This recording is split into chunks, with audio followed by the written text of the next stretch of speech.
Capítulo 2. Satanás a serviço de Deus. O diabo é o diabo de Deus. Martinho Lutero. Chovia na maior parte do tempo enquanto seguíamos pela BR-116 rumo a Curitiba. Embora o apelido da estrada fosse Rodovia da Morte, ela não nos amedrontava. Talvez porque já tivéssemos feito várias vezes o trajeto de São Paulo até a capital paranaense e vice-versa. E também pelo fato de confiarmos na proteção de Deus. A viagem seguia tranquila sem excessos. E como de costume, passávamos a maior parte do tempo em oração. Foi assim até a divisa dos estados. E outros 4,5 quilômetros depois. Então aconteceu o que marcaria para sempre a minha vida. Não pelas implicações naturais do ocorrido, mas pelo que Deus viria a me mostrar e ensinar. Bem como pelo novo rumo que tomaria a minha vida. Éramos 2 no carro, o irmão Harold McClarea e eu.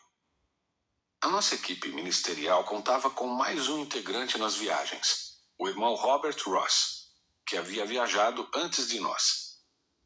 Nós estávamos mudando a base do nosso ministério de Campinas para Curitiba e nessa viagem carregávamos tudo o que coubera na nossa Paraty. O encosto do banco traseiro estava deitado e o carro estava cheio até o teto, além das malas no chão do automóvel sob as nossas pernas. A soberania divina fez que a falta de espaço poupasse o Robert do acidente e o levou tranquilo a Curitiba num ônibus da aviação Cometa. Era 23 de agosto de 1993, uma segunda-feira. Não tenho muitos detalhes na minha memória, a qual quase completamente apagou o ocorrido e teima em permanecer dormente.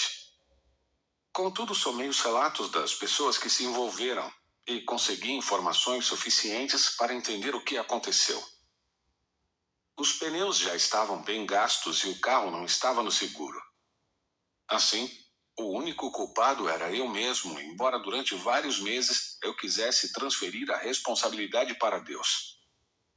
Quase 5 quilômetros depois de termos entrado no Paraná, ultrapassei um caminhão, o que fez que eu elevasse a velocidade do carro um pouco mais do que a que vínhamos mantendo, cerca de 100 quilômetros por hora. O motorista do caminhão não queria perder o embalo, e eu forcei um pouco a ultrapassagem, para que pudesse terminá-la e voltar à minha pista um pouco antes de outro caminhão que vinha no sentido contrário cruzar conosco.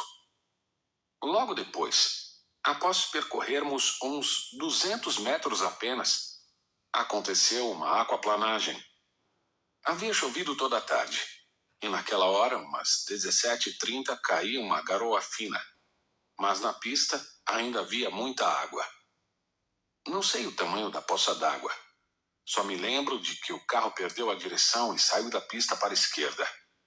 Não colidimos com ninguém. Tudo ocorreu somente conosco, mas fomos lançados diretamente a um barranco enorme, com degraus anti-erosão com 45 metros de desnível. Ainda me lembro do momento em que o carro saiu da pista, e o Harold clamou pelo nome de Jesus. De repente o carro voou o barranco abaixo. E depois do primeiro impacto, descemos por um verdadeiro tobogã, que fez que tudo que estava no carro fosse arremessado fora, exceto o motorista e o passageiro, que estavam presos ao cinto de segurança. Fomos parar a uns 70 metros da rodovia. Eu bati a cabeça várias vezes, o que me fez perder a consciência. O caminhoneiro que eu havia ultrapassado assistiu à cena e parou para prestar socorro. O Harold e ele me levaram barranco acima, e logo um carro parou, levando-nos até o posto da polícia rodoviária mais próximo. Eles, por sua vez, nos levaram até o hospital de Campina Grande do Sul, que fica perto de Curitiba. Eu tive traumatismo craniano. Levei uns 30 pontos no rosto e na cabeça. E em razão de uma fratura mais séria na mão esquerda, precisei ser submetido a uma cirurgia para a colocação de 2 pinos de platina. Por causa da intensidade das pancadas na cabeça, precisei passar 2 dias em observação na unidade de tratamento intensivo. O Harold, no entanto, saiu ileso, sem nenhum arranhão. No hospital descobri que havíamos perdido tudo. O nosso carro foi considerado como perda total. As nossas malas foram roubadas. Quanto ao resto da nossa mudança, o que não foi danificado na queda e no barro acabou sendo roubado. No entanto, a dor que eu sentia não se devia tanto à perda em si, mas a um sentimento estranho que começou a brotar na minha alma. Um misto de abandono com rejeição. Algo contra o qual eu lutava, mas que aos poucos parecia me devorar.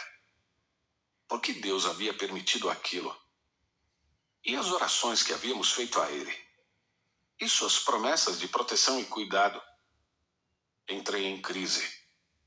Os irmãos me visitavam e tentavam animar-me, mostrando que o Senhor havia guardado nossa vida. Eu havia contado a eles que o médico me mostrou o resultado da tomografia que acusava uma dificuldade de distinguir a massa branca da cinzenta e lesões nas partes moles do cérebro. Isso em si não era tão complicado assim, mas indicava a intensidade do trauma. Contudo, o médico me havia dito que, considerando que esse trauma aconteceu na fronte, a parte mais sensível da cabeça, entre os olhos e os ouvidos, eu poderia até mesmo ter morrido. Havia ainda a questão do meu olho. A minha pálpebra esquerda foi restaurada no centro cirúrgico, pois ela havia se rasgado até um pouco mais da metade, e os médicos me disseram que meu globo ocular e, consequentemente, a minha visão fora poupado de forma milagrosa. Vendo-me abatido, os irmãos em Cristo tentavam mostrar-me o lado da intervenção de Deus. No entanto, algo dentro de mim doía muito. Eu não ousava dizê-lo, mas pensava comigo mesmo que intervenção milagrosa por intervenção milagrosa não teria sido mais fácil se o Senhor tivesse colocado o meu carro de volta na pista no momento em que nos desgovernamos? Por que Deus havia permitido que caíssemos barranco abaixo, para então resolver nos proteger? Onde Ele estava quando eu precisei dele? Se eu havia dado a minha vida ao ministério e à obra do Senhor cuidando das coisas dele, por que então Deus não cuidara de mim e das minhas coisas? Eu estava pensando como um insensato e sabia disso. Não tinha coragem de dizer essas coisas, mas não conseguia parar de pensar nelas. Uma dor profunda me atravessava o peito, tentando me convencer de que Deus me havia abandonado na hora em que eu mais precisara dele. Para minha razão, não havia a menor sombra de dúvida de que o Senhor é justo e fiel, mesmo quando as circunstâncias insistem em aparentar o contrário. Contudo, eu não conseguia convencer as minhas emoções. Os meus sentimentos diziam outra coisa. E uma verdadeira batalha interior começou, chegando a durar muitos meses. Em alguns momentos, eu achava que era muito drama interior para um rapaz de 20 anos, e que eu talvez estivesse aumentando as coisas. Mas não havia meios de me convencer e de aplacar esse sentimento. Eu comecei a pregar aos 18 anos de idade. E já fazia 2 anos que estávamos viajando por várias cidades e estados, levando o mover do Espírito a muitas igrejas. Tivemos o privilégio de ver muitos milagres e poderosas intervenções de cura.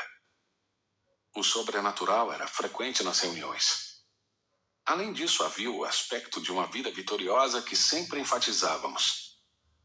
Na verdade, era isso que mais me incomodava, pois eu me sentia como se houvesse sido golpeado pelo inimigo. Esse acidente não teve nada a ver com a vida vitoriosa em que eu acreditava. Mas ele derrubou os castelos espirituais que eu havia construído com um pouco de fantasia. Na época, tínhamos uma agenda de viagens bem cheia, para o ano todo. Mas foi necessário dar uma parada pelo menos até que eu me recuperasse. De repente, os planos mudaram. Na verdade, não apenas mudaram, mas acabaram de vez. Então comecei a deixar as coisas rolarem e a pedir que Deus estivesse no controle. Foi nesse período que eu acabei indo a Guarapuava, no Paraná. Estivemos várias vezes na cidade pregando numa igreja denominacional que recebeu um forte impacto pelo mover do Espírito. Depois, o pastor teve problemas no sentido de permanecer na denominação e iniciou um novo trabalho, mas não ficou por muito tempo. Uns 4 meses depois de ter iniciado o trabalho, ele acabou indo para outra cidade. Como o único contato que aquele grupo de irmãos tinha como nova igreja era conosco, eles nos pediram ajuda. Comecei então a estender um auxílio ao trabalho, embora tivesse a intenção de não ficar em definitivo, pois não me consideravam pastor, mas somente um ministério de apoio itinerante. Contudo, Deus falou ao meu coração e ao coração dos irmãos daquele grupo e decidi investir pelo menos um tempo no trabalho local. Inicialmente pedi reforço ao Luiz Gomes, amigo e companheiro de muitas viagens, que na época não fazia parte da nossa equipe, mas desempenhava o seu próprio ministério. Alguns meses depois, o Harold e a Dorelene, ainda recém-casados, se uniram a nós na missão de pastorear a comunidade cristã de Guarapuava, hoje chamada Comunidade Vida. Que viravolta! Eu sempre havia declarado a muitos irmãos e amigos que a última coisa que eu desejaria neste mundo era ser pastor. E de repente, lá estava eu. Não sei o que pensei ao certo, só sei que eu não tinha planos de ficar por muito tempo. Contudo, tenho aprendido que o coração do homem pode fazer planos, mas a resposta certa dos lábios vem do Senhor. Provérbios 16:1. Eu passei por muitas crises interiores por causa desse acidente, mas fiquei cansado de lutar com Deus e não ter respostas. E acabei desistindo de insistir e passei a engolir as minhas interrogações, até quando aguentasse. 1 ano e 3 meses depois do acidente, e quase 1 ano em Guarapuava, fomos ordenados e reconhecidos como presbitério nessa igreja. Os pastores com quem caminhávamos mais de perto vieram de Curitiba e procederam como de costume, pedindo-nos que nos preparássemos para uma ministração profética que ocorreria junto com a ordenação. Nessa época, eu já desconfiava de que Deus havia aproveitado tudo aquilo para nos levar a Guarapuava, mas tinha as minhas dúvidas, bem como o receio de estar acomodado demais ao transferir toda a responsabilidade da mudança ao controle divino. Foi então que algo marcante aconteceu comigo. Por meio dos pastores que ministraram na minha vida, Deus falou ao meu coração sobre a maneira pela qual Ele havia quebrado algumas pontes para aplicar seu tratamento em mim e guiar-me de acordo com o seu plano. Disse também que me havia tirado daquele ministério itinerante para me estabelecer em uma cidade com o propósito de me fazer crescer, e que no devido tempo eu seria liberado para um ministério que abençoaria toda a nação. O Senhor usou os pastores Miguel Piper, Thomas Wilkins e Francisco Gonçalves, cada um deles acrescentando algo. Houve não somente um encorajamento trazido pelas palavras, mas também um sentimento novo, uma testificação espiritual de que era aquilo mesmo. Um novo vigor entrou em mim. Louvado seja Deus por esse dia tão especial. Mas os detalhes do que eu precisava ouvir vieram quase um mês depois, quando o pastor Francisco Gonçalves voltou para nos visitar e ministrar a nós. Numa conversa descontraída, falávamos sobre as nossas experiências com anjos. Eu, o Luiz e ele. Então acabei lhe perguntando qual havia sido a experiência mais recente que o Senhor lhe dera. Para minha surpresa, ele respondeu que havia sido durante a nossa ordenação, e que a palavra profética que ele havia proferido foi, na verdade, uma visão que Deus lhe deu, e que ele havia conversado com um anjo acerca do meu ministério. Ele disse que apenas transmitiu o que ouviu na conversa. Fiquei espantado e comecei a inquisição para arrancar cada detalhe dessa experiência. Não quero parecer sensacionalista ao contar a experiência em detalhes. Justamente pela sua humildade, o pastor Francisco nem me havia dito o que aconteceu. Ele simplesmente transmitiu a mensagem de Deus sem alardes. Contudo, naquela época, eu jamais teria aceitado essa mensagem se ela não tivesse vindo dessa forma. O que o anjo revelou? Enquanto o pastor Francisco orava por mim, Deus lhe abriu os olhos espirituais e ele viu um anjo em pé ao meu lado. O mensageiro celestial se apresentou de maneira formal dizendo: foi enviado da parte do Deus Altíssimo para fazer você saber algumas coisas acerca desses ministérios. A referência no plural envolvia nós três. Você tem uma preocupação muito grande por eles, mas Deus lhe faz saber que eles estão nas mãos do Senhor e que estão no lugar certo, na hora certa, fazendo a coisa certa. Após essa referência ao nosso ministério plural, a palavra passou a ser especificamente sobre a minha vida. O anjo prosseguiu. Quanto a este aqui, ele é um guerreiro divertido. Ele não pergunta se é tempo de Deus ou não para atravessar a ponte. Então a mensagem continuou não apenas nas palavras que ele usava, mas também em visões, que ilustravam o que ele estava falando. No momento em que o anjo afirmava que eu não perguntava o tempo de Deus para atravessar uma ponte, o Francisco viu uma cena. Eu estava diante de uma ponte e afirmava: a ponte foi feita para atravessar. Era uma forma de declarar: se ela está aí, então eu não preciso esperar por nenhuma hora específica. É só seguir em frente. Foi isso que o pastor me viu fazendo na visão. Eu passei correndo por uma, duas, três, várias pontes. E ele simplesmente sabia, mesmo sem que ninguém lhe tivesse dito, que as pontes significavam o acesso de um nível ministerial a outro. Deus lhe comunicava isso ao seu espírito à medida que a revelação vinha. Eu passava pelas pontes bem depressa, uma após outra, até que o mesmo anjo foi e quebrou algumas pontes diante de mim, para que eu não as atravessasse. Foram mostradas 3 pontes específicas que ele destruiu, para que eu não passasse por elas. Então veio a explicação pela boca do mensageiro celestial. Ele estava avançando a níveis ministeriais, sem que estivesse pronto ou tratado para isso. Por isso foi necessário quebrar algumas pontes.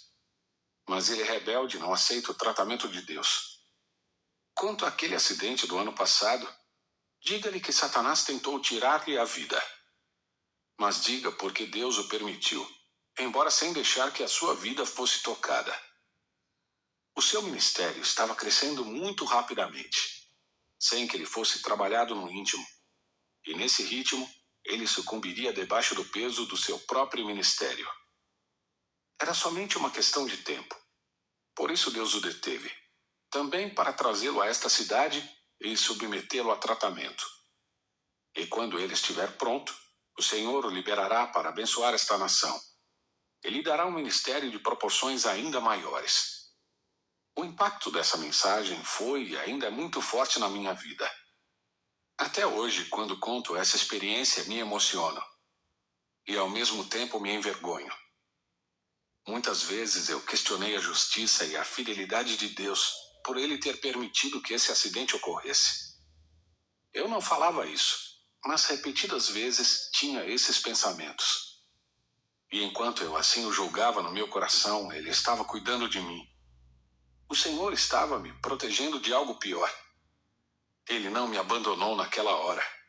Ele nunca nos abandona. Ele prometeu estar conosco todos os dias, até a consumação dos séculos. Jamais haverá um dia sequer na nossa vida que o Senhor não esteja ao nosso lado. O nosso problema é que tentamos compreender o agir de Deus em vez de confiar em que Ele está no controle, mesmo que de um modo estranho aos nossos olhos e à nossa maneira de pensar. O meu coração quebrantou-se quando eu entendi o que havia acontecido. Pedi perdão ao Senhor por não ter confiado nele de todo o meu coração, por ter duvidado interiormente e murmurado contra ele. Eu sei que Deus me perdoou, mas até hoje sinto vergonha pelo papelão que fiz. Como fui tolo e insensato. Muitos cristãos têm feito exatamente isso. Ficam criticando Deus, enquanto Ele os defende, protege e provê o melhor para eles. Somos os únicos injustos e também ingratos nessa história. Não Deus. Eu sei que o Espírito Santo revelará muitas coisas sobre a sua vida pessoal à medida que você prosseguir ouvindo este livro. Aconselho a não oferecer nenhuma resistência, e sim a quebrantar-se diante de Deus e permitir que Ele o sare. Eu estava muito ferido e machucado por dentro, dadas as mentiras que o diabo havia soprado na minha mente. A compreensão do que Deus fez, sem que eu percebesse, curou-me por completo e revelou-me uma nova dimensão do amor e do cuidado dele por mim. Muitas outras verdades bíblicas começariam a ser desvendadas diante dos meus olhos, a partir dessa revelação. Até então, se eu ouvisse alguém ensinar o que hoje estou ensinando, discordaria e possivelmente até entraria em choque com a pessoa. A influência que eu recebi do ensino da fé fez que eu criasse uma fantasia de que o cristão deveria ser intocável. Eu recebi uma grande influência dos ensinos de Kenneth Hagin, David Robertson e outros mestres da fé. Louvo a Deus pela vida e ministério deles, pois têm sido instrumentos de Deus para o resgate da vida vitoriosa que há em Jesus. Além disso, eles vivem o que pregam. Contudo, o Senhor começou a mostrar-me que eu havia desenvolvido uma mentalidade errada com base em princípios corretos. De fato, Deus prometeu vitória sobre o inimigo, mas isso não significa que eu nunca sofreria um acidente como o que sofri, pois foi uma vitória sobre Satanás. Como disse o anjo, se isso não tivesse acontecido e, consequentemente, se eu não tivesse sido freado, poderia até mesmo ter perdido o meu ministério. Isso sim teria sido uma derrota. O acidente, porém, não foi uma derrota, foi uma vitória. Foi a forma com que Deus não apenas me livrou de um ritmo perigoso, mas também redirecionou o meu ministério. E começou a tratar do meu caráter e da minha alma de uma forma mais profunda. O detalhe que eu não via nesses mestres da fé é que o que eles pregavam era um alvo de vida cristã, não algo que ocorreria de forma imediata ou instantânea com ninguém, pois nem na própria vida deles foi assim. Hoje, tendo passado a fase do tratamento de Deus, eles estão em outra dimensão. Contudo, creio que Deus realmente quer que avancemos para uma dimensão mais profunda de vida cristã e que nos movamos mais intensamente no sobrenatural e em grandes conquistas. Mas que ninguém se iluda, pois isso não acontecerá sem o tratamento de Deus na nossa alma. O diabo não entende o agir de Deus. Eu quero chamar a sua atenção para outro fato. Não somos os únicos que não compreendemos o agir de Deus. O diabo também não o entende. Algo que o anjo deixou bem claro no diálogo com o pastor Francisco foi que Satanás tentou destruir-me naquele acidente. Mas Deus, em sua soberania, permitiu que o diabo agisse só até certo ponto. E Deus guardou a minha vida. Não tenho a menor sombra de dúvida de que o plano maligno era destruir um ministério que estava incomodando o reino das trevas. A razão da investida do adversário era esta: parar definitivamente o meu ministério. No entanto, o diabo não conhece o futuro. Quando espíritos malignos fazem previsões que se cumprem, é porque eles estavam trabalhando com planos já conhecidos. A razão pela qual eles não conseguem acertar sempre é que o futuro só é conhecido por Deus. Se Satanás conhecesse o futuro, ele não precisaria ter tentado deter-me com aquele acidente. Bastava deixar tudo como estava. E com o tempo, a própria pressão de um ministério que cresceria a um ritmo demasiadamente rápido me liquidaria. O diabo não conhece o futuro. Tampouco entende o agir de Deus. O que ele me proporcionou por meio daquela investida em 1993 redundou em grande bênção. Este é o assunto deste nosso capítulo. Pelo fato de que o diabo também não entende o agir divino, ele muitas vezes acaba trabalhando para Deus. No meu caso, ele trabalhou para Deus, e o que eu quero mostrar são vários textos e exemplos bíblicos que demonstram que isso é um fato. Satanás tem uma forma de pensar semelhante à nossa. Logicamente, na condição de anjo caído, ele é ainda mais inteligente e astuto, e tem uma mente superior. Mas a sua forma de pensar é muito parecida. É mais ou menos como se fôssemos dois computadores. Um bem mais potente que o outro, mas ambos com o mesmo programa.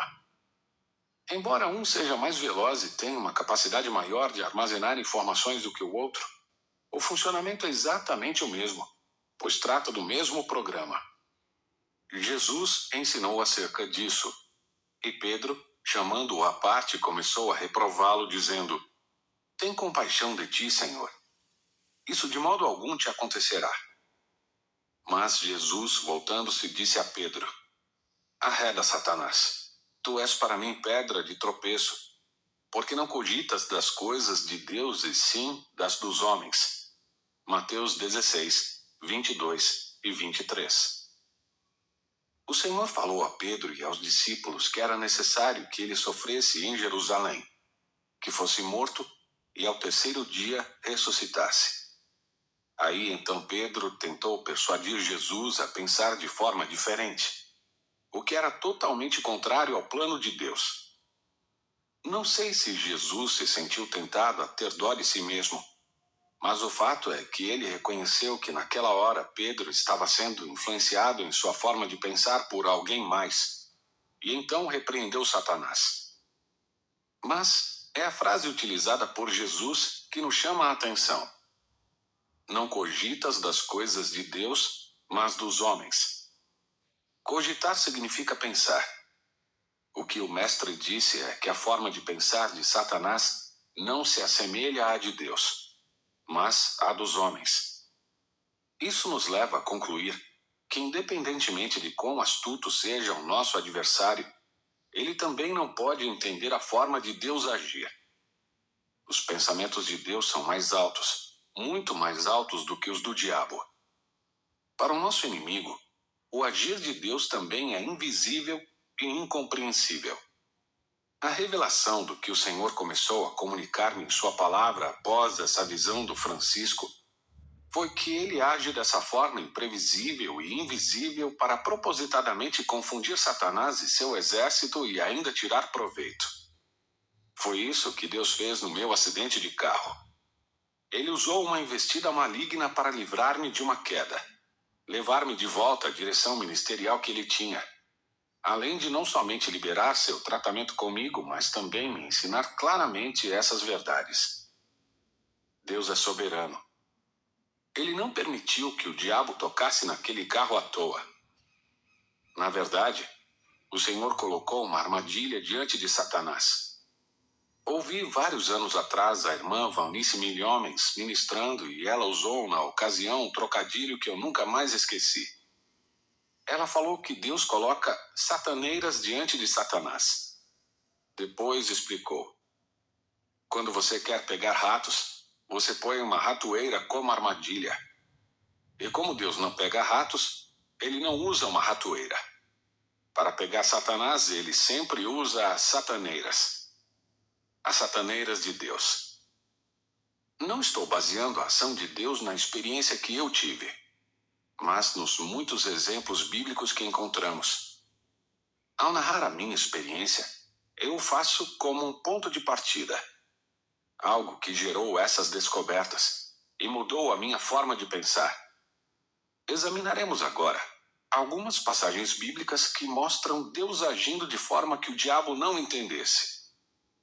A primeira delas já nos revela que Deus usou tal ocorrido para mandar um recado ao reino das trevas.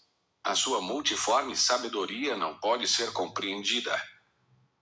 A mim, o menor de todos os santos, me foi dada esta graça de pregar aos gentios o evangelho das insondáveis riquezas de Cristo, e manifestar qual seja a dispensação do mistério desde os séculos oculto em Deus, que criou todas as coisas, para que pela Igreja a multiforme sabedoria de Deus se torne conhecida agora dos principados e potestades nos lugares celestiais, segundo o eterno propósito que estabeleceu em Cristo Jesus, nosso Senhor. Efésios 3, 8 a 11. Esse texto fala sobre um mistério, um segredo que havia séculos estava oculto, escondido em Deus. O contexto, os 2 capítulos anteriores e o começo deste, nos revela que tal segredo era a inclusão dos gentios, ou seja, a Igreja no plano de Deus de estabelecer seu reino na terra. Embora se esperasse, lendo-se o Antigo Testamento, que Israel cumprisse o plano divino, Deus tinha um segredo prometido nas entrelinhas das profecias acerca de Israel, que apontava para a igreja gentílica. Isso só veio a ser revelado nos dias do Novo Testamento. Mateus 21, 33 a 46, Efésios 3, 2 a 5. A revelação do mistério foi a manifestação da igreja e, por meio dela, o apóstolo Paulo disse que Deus tornou a sua multiforme sabedoria conhecida dos principados e potestades nas regiões celestiais. Isso não significa, no entanto, que esses principados não conhecessem antes a sabedoria de Deus. A epístola de Tiago diz que os demônios creem em Deus e estremecem. Eles conhecem o poder e a grandeza de Deus. Contudo, quando a igreja surgiu, isso foi algo totalmente inesperado no reino das trevas. Foi uma verdadeira sataneira. O diabo não esperava por essa. Havia uma tremenda expectativa nos dias de Jesus pela vinda do Messias, que estabeleceria o reino de Deus, conforme havia sido claramente predito pelo profeta Daniel. Os profetas apontavam para a vinda de um rei e seu reino, e era isso que os judeus esperavam. Foi contra isso que Satanás se armou. Para que um reino se estabeleça, é preciso pelo menos duas coisas básicas. Número 1, o povo do reino, os súditos. Número 2, o rei do reino. Se excluirmos qualquer um desses elementos, não haverá nenhum reino. Os registros bíblicos nos revelam que Satanás fez desses elementos o seu alvo para tentar impedir a manifestação do reino de Deus. O povo do reino foi citado antes do rei, não por ordem de importância, mas de chegada. Pelo menos aparentemente já se sabia quem era o povo do reino, muito antes de se saber quem era o rei. Digo aparentemente porque, ainda que Deus tenha feito promessas à descendência de Abraão, o que nos levaria a interpretar isso como sendo Israel natural, a revelação que o Novo Testamento trouxe é que os filhos de Abraão não são necessariamente os da carne, mas os da fé. Romanos 2, 28 a 29, Gálatas 4, 22 a 31. Isso, porém, não tinha ficado claro antes da vinda de Jesus. Portanto, era de esperar que o povo do reino fosse o Israel natural. E o diabo tentou destruí-lo desde o princípio da aliança de Deus com Abraão. O livro de Ester, por exemplo, é a narrativa de como o inimigo tentou exterminar essa nação e como Deus estava sempre presente, guardando-a. Nos anos que antecederam a vinda de Cristo, o diabo sufocou a nação israelita debaixo de 4 grandes impérios: Babilônia, Medo-Pérsia, Grécia e, por fim, Roma. Em todos eles, Satanás tentou destruir a identidade da nação. E mesmo não conseguindo, roubou-lhe a independência e a liberdade de se preparar para ser um reino grande e forte. Contudo, isso de nada adiantou, pois enquanto Satanás lutava para tentar prender Israel como nação, Deus levantou debaixo do nariz do diabo a igreja gentílica. Isso era algo impossível de ver sem a revelação do Espírito. Era um segredo de Deus, ou seja, fazia parte do agir invisível de Deus. Ninguém imaginava que Deus estivesse preparando isso, nem mesmo o diabo. Portanto, quando a igreja foi levantada, Deus estava mostrando por meio dela a sua multiforme sabedoria aos principados e potestades. Foi como mandar um recado que dizia: não adianta, vocês nunca entenderão nem jamais vencerão. Eu sou o maior. O livro de Salmos diz que o Senhor reirá dos seus inimigos. Salmos 2:4. Creio que nessa hora Deus riu. Enquanto os demônios observavam atônitos o mistério de Deus e reviam o seu trabalho inútil de tentar prender o povo do reino, creio que Deus riu. E a igreja de Jesus Cristo é um recado eterno dessa sabedoria de Deus e do seu poder de armar sataneiras. Quando Satanás se tocou de que o povo do reino não era necessariamente Israel, mas sim os que criam em Jesus e nasciam de novo, João 1, 11 e 12, ele tentou então destruir a igreja. Observe o que a Bíblia diz. em Atos 8, 1-3. E Saulo consentia na sua morte. Naquele dia levantou-se grande perseguição contra a igreja em Jerusalém. E todos, exceto os apóstolos, foram dispersos pelas regiões da Judéia e Samaria. Saulo, porém, assolava a igreja entrando pelas casas, e arrastando homens e mulheres, encerrava-os no cárcere. Atos 8, 1-3. Assim que veio a perseguição, a igreja perdeu o sossego e os cristãos começaram a ser presos e até mesmo martirizados. Aí então, muitas pessoas, dada a intensidade da perseguição, começaram a fugir para outras cidades. A igreja, que logo no início já havia chegado à marca de 5.000 membros, dispersou-se, ficando apenas os apóstolos. Aparentemente, Satanás conseguira o que queria e oprimiu o povo do reino. Mas ele não sabia que essa era mais uma sataneira. Veja o outro lado da história. Jesus havia capacitado seu povo com o poder do Espírito com um único propósito. Mas recebereis poder ao descer sobre vós o Espírito Santo e sereis minhas testemunhas tanto em Jerusalém, como em toda a Judéia e Samaria, e até aos confins da terra. Atos 1, 8. Eles não deveriam permanecer somente em Jerusalém. A responsabilidade de serem testemunhas de Cristo envolvia começarem lá o seu trabalho. Depois, deveriam espalhar-se progressivamente pelas cidades da Judéia, da Samaria, e depois não poderiam parar mais. No entanto, o povo de Deus acomodou-se. O tempo passou, e eles ainda estavam em Jerusalém. Eles não estavam obedecendo a Cristo. Eles ainda não haviam se tornado uma igreja missionária. Algo precisava ser feito. E você sabe quem acabou ajudando? O diabo. Ele mesmo. Até que Satanás enviasse essa perseguição, ninguém havia saído para pregar nas circunvizinhanças. Mas quando o diabo quis destruir a indestrutível igreja de Jesus, ele caiu em mais uma sataneira e ajudou a espalhar o evangelho. Entre mentes, os que foram dispersos iam por toda parte pregando a palavra. Atos 8:4. É irônico como Deus põe o seu inimigo para trabalhar para ele. Chega a ser engraçado. Toda vez que Satanás investe contra a igreja, ou até mesmo contra a sua vida, saiba de uma coisa, meu irmão. Enquanto ele ainda está indo, Deus já foi e voltou um sem número de vezes. Já vimos como o adversário tentou barrar o povo do reino e se deu mal. Agora, me permita mostrar as suas tentativas contra o rei do reino, e como elas novamente demonstraram que a multiforme sabedoria de Deus continuava no controle. Várias vezes, Satanás tentou deter Jesus.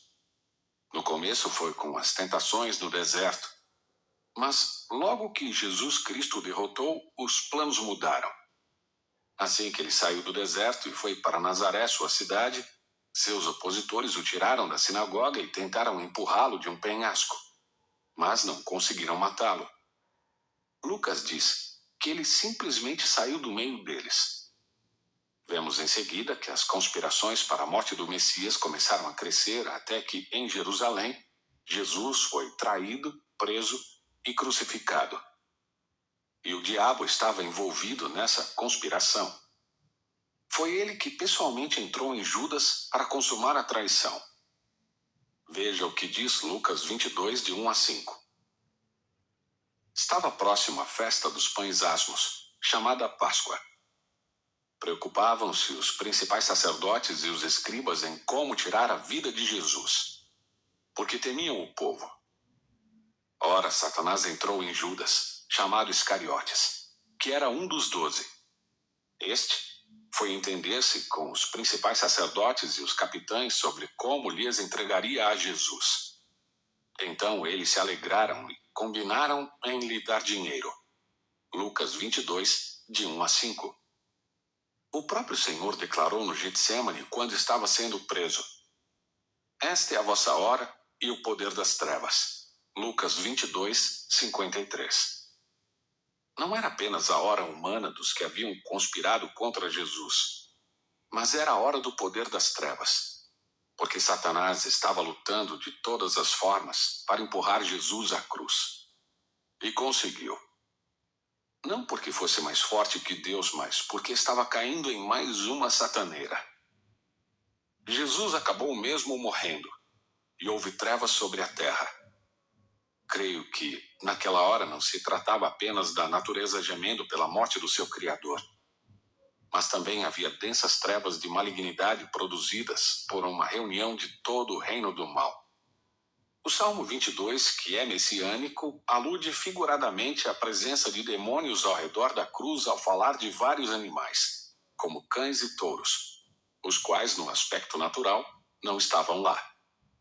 Contudo, 3 dias depois, Cristo demonstrou que ele somente morreu porque quis, e que, como ele mesmo dissera, ele tinha o poder de dar a sua vida e também retomá-la.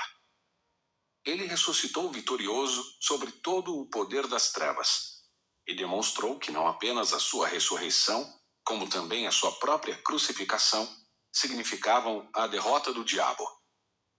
O que foi uma tentativa maligna de destruir a vida de Jesus, tornou-se a derrota do próprio Satanás. Ouça 2 textos que dão testemunho disso.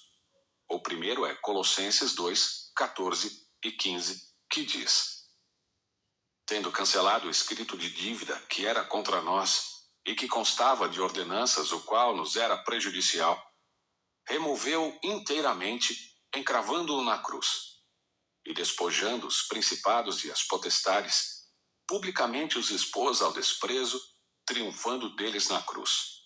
Colossenses 2, 14 e 15.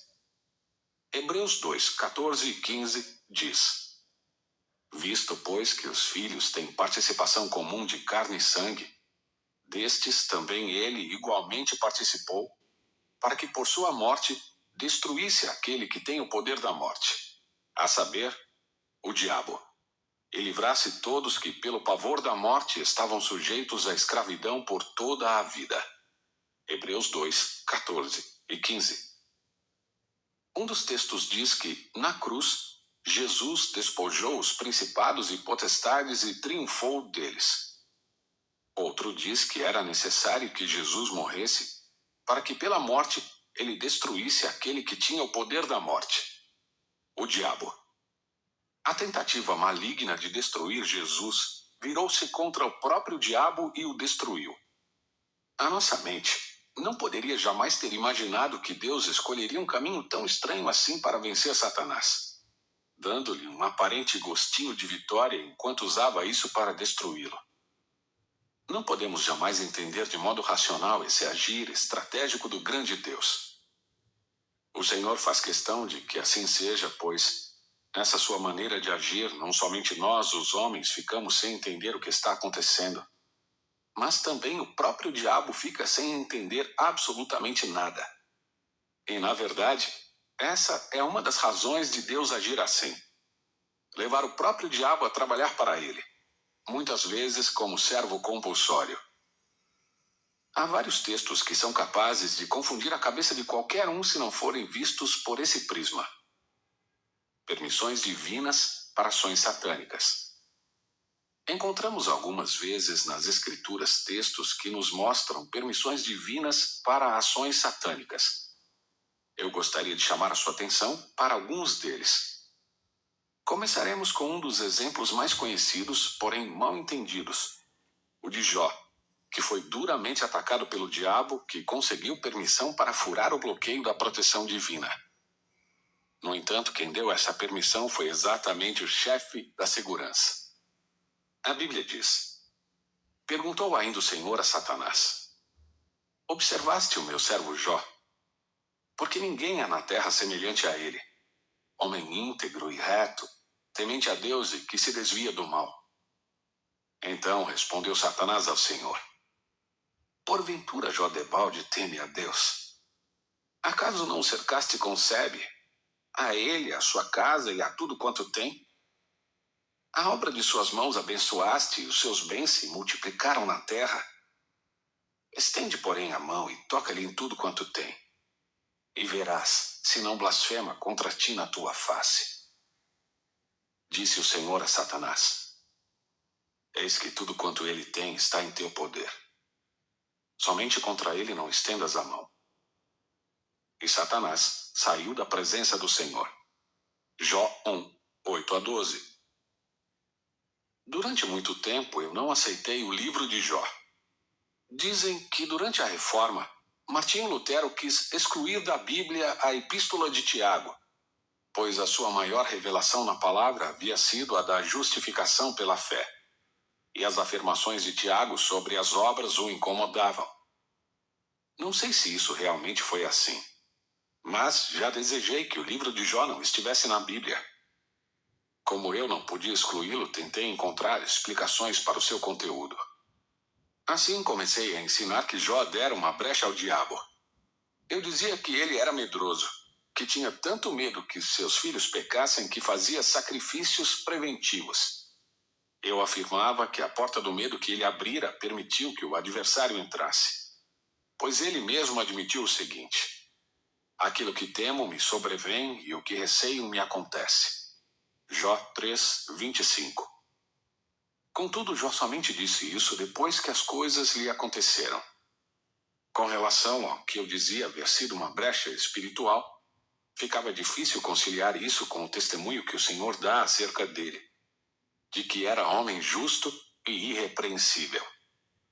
Qualquer um que estivesse dando brecha e lugar ao diabo deveria ser considerado repreensível. Mas esse não era o caso de Jó, pois não era o seu problema.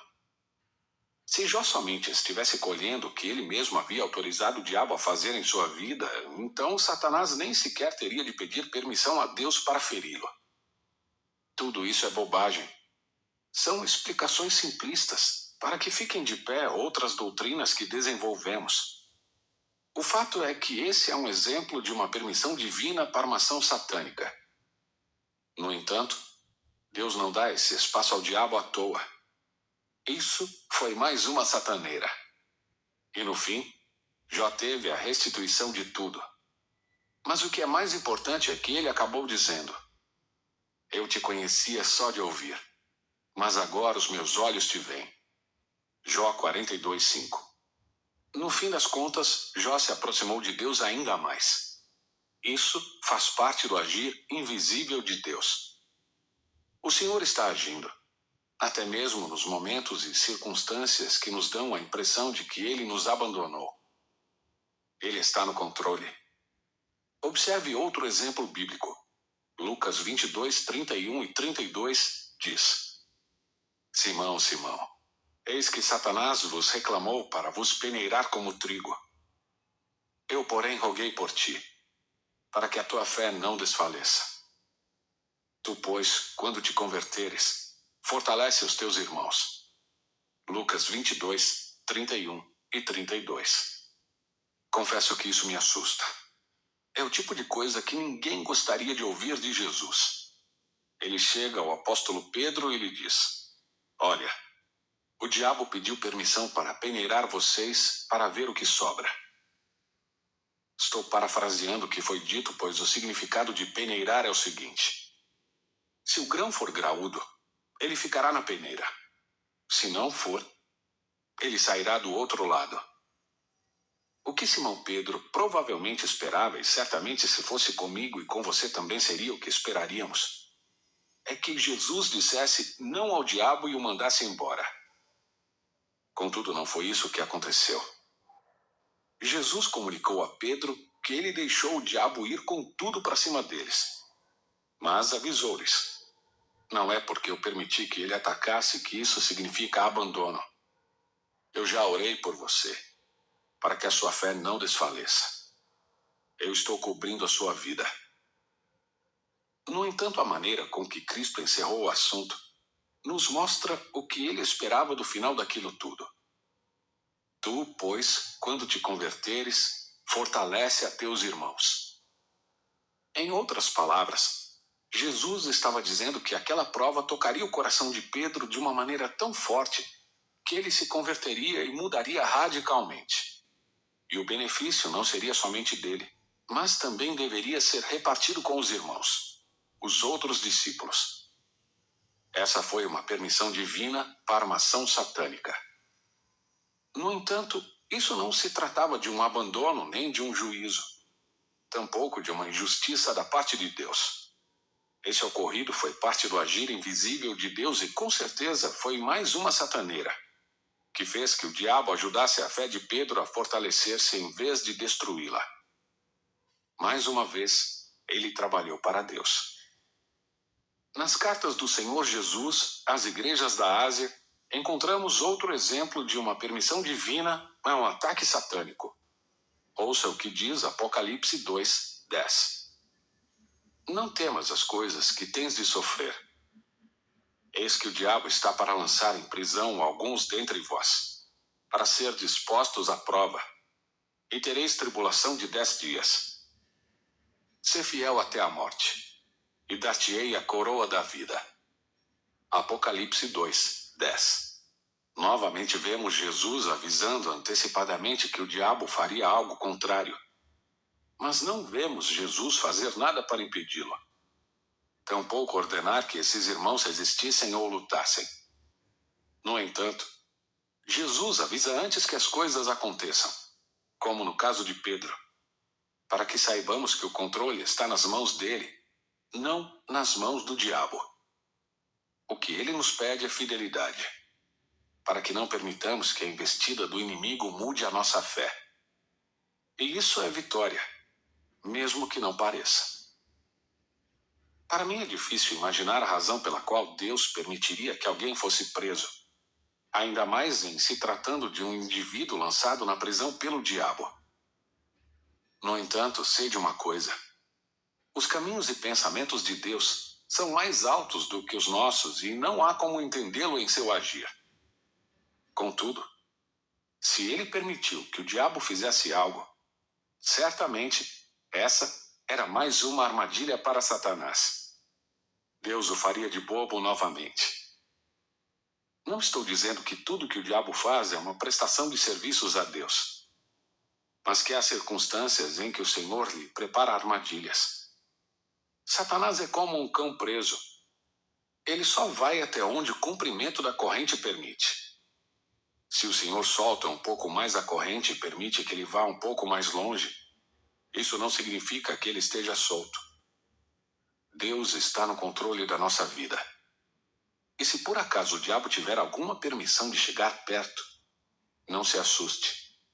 Se você é um servo de Deus e isso acontecer com você, saiba que o Senhor o enredou para que ele trabalhasse por você.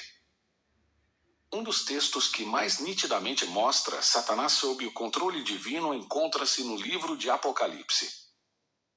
Então, vi descer do céu um anjo. Tinha na mão a chave do abismo e uma grande corrente. Ele segurou o dragão, a antiga serpente que é o diabo, Satanás, e o prendeu por 1000 anos. Lançou-o no abismo, fechou-o e pôs selo sobre ele, para que não mais enganasse as nações até se completarem os 1000 anos. Depois disto, é necessário que ele seja solto pouco tempo. Quando, porém, se completarem os 1000 anos, Satanás será solto da sua prisão e sairá a seduzir as nações que há nos 4 cantos da terra, Gog e Magog, a fim de reuni-las para a peleja. O número dessas é como a areia do mar. Marcharam então pela superfície da terra e sitiaram o acampamento dos santos e a cidade querida. Desceu, porém, fogo do céu e os consumiu. O diabo, sedutor deles, foi lançado para dentro do lago de fogo e enxofre, onde já se encontram não só a besta como também o falso profeta, e serão atormentados de dia e de noite, pelos séculos dos séculos. Apocalipse 20, 1-3, 7-10. Na hora certa de Satanás ser preso, não será necessário mais do que um anjo. Somente um anjo já dará conta do recado. Isso mostra que o diabo não é tão grande como alguns crentes às vezes o pintam, pois o nosso Deus é o Todo-Poderoso. Satanás tem poder, mas não todo o poder. Isso somente o nosso Deus tem. Na hora certa, determinada por Deus, O diabo será preso e permanecerá preso por 1000 anos. Mas depois é necessário que ele seja solto por um pouco de tempo. Observe a expressão, é necessário que. Isso mostra que o diabo precisa ser solto. Precisa por quê? Porque ele fará mais um último trabalho para Deus. É claro que ele nunca acha que está trabalhando para Deus. Caso contrário, deixaria de agir. Entretanto, ao fim de muitas empreitadas, não resta a menor dúvida de que ele acabou caindo em muitas sataneiras. Após 1000 anos de um reinado de paz e justiça, com a presença física de Jesus na terra, contudo em plena harmonia, e além disso, sem o diabo azucrinando a vida de ninguém, ainda assim haverá pessoas que se rebelarão contra o Senhor. Pessoas que, por fora, se renderam ao senhorio de Cristo, porém não internamente. E Satanás fará o trabalho da peneira, para ver quem é quem. Depois, ele e os que se rebelaram serão julgados e lançados no lago de fogo. Até a sua última hora, Satanás estará sob o controle divino, prestando serviços. Sei que estou falando com certa ironia, mas eu quero tentar chocar os que acham que o diabo está fora de controle. É verdade que, quando alguém dá direitos legais para que Satanás age em sua vida, ele entra destruindo tudo e Deus não se agrada disso. Contudo, neste caso, não foi Deus que mandou o diabo fazer o serviço. Não podemos negar, no entanto, que ao criar os princípios espirituais, Deus criou também um risco de ver o seu inimigo atacando alguém e com direito para isso. Contudo, não significa que Deus manda o diabo fazer o serviço sujo. Não, 1000 vezes não.